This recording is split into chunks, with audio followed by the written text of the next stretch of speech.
శ్రీ సత్యసాయి జిల్లా పుట్టపర్తిలో పెరుగుతున్న ట్రాఫిక్ సమస్య అర్బన్ సిఐ యువరాజ్ కఠిన నిబంధనలను అమల్లోకి తెచ్చారు. దేశ విదేశీ భక్తులు ప్రజలను దృష్టిలో ఉంచుకొని వాహనదారులు ట్రాఫిక్ నిబంధనలు ఖచ్చితంగా పాటించాలని సూచించారు. గణేష్ సర్కిల్ నుండి సత్యమ దేవాలయం వరకు రోడ్డుపై నిబంధనలకు విరుద్ధంగా వాహనాలు నిలిపితే జరిమానాలతో పాటు సీజ్ చేస్తామని హెచ్చరించారు. పట్టణంలోకి భారీ వాహనాల ప్రవేశాన్ని ఉదయం 6 నుండి రాత్రి 10 గంటల వరకు నిషేధించినట్లు సిఐ స్పష్టం చేశారు.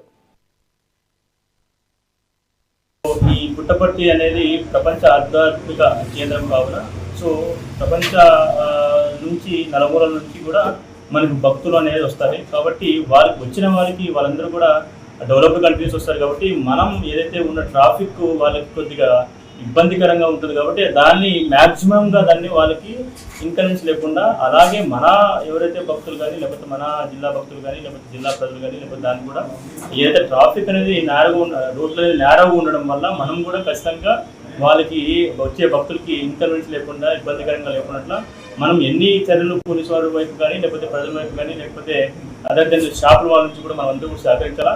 కాబట్టి ప్రతి ఒక్కరూ అందరికీ ముఖ్యంగా ఎవరైతే భక్తాదులకు సంబంధించిన చూస్తున్నప్పుడు ఈ ముఖ్యంగా ఆటోలు లేకపోతే 2 వీలర్స్ ఖచ్చితంగా మనం చెప్పిన దాని ప్రకారం ఏదైతే గోపురం గేట్ నుంచి సత్యమ్మ సర్కిల్ వరకు ఆల్టర్నేటివ్ డేస్ బైక్ అనేది పెడతాము. అలాగే ఏదైతే సాయిమా హోటల్ నుంచి అప్ టు మనం ఏదైతే నీమా ట్రీ వరకు సంబంధించి ఓన్లీ రైట్ సైడే బైక్ పెడతాం.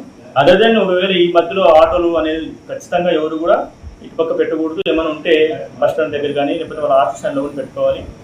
అలాగే మిగతా టైంలో ఏదైనా కానీ మార్నింగ్ 6 AM నుంచి ఈవినింగ్ నైట్ 10 AM వరకు హెవీ వెహికల్స్ అనేవి ఏవి కూడా ఈ రూట్లో రాకూడదు. షేర్ ఆటోలు రాకూడదు. ఎందుకంటే చిన్న ఉండేదే narrow road. Heavy vehicle lorry కానీ లేకపోతే ఐచర్ కానీ లేకపోతే ఏదైనా పెద్ద టిప్పర్లు కానీ రావడం వల్ల లేకపోతే బస్సులు కానీ రావడం వల్ల మొత్తం ట్రాఫిక్ అంతా జామ్ అవుతుంది. కాబట్టి దాన్ని స్ట్రిక్ట్గా మేము ఇంప్లిమెంట్ చేస్తాం ఈరోజు.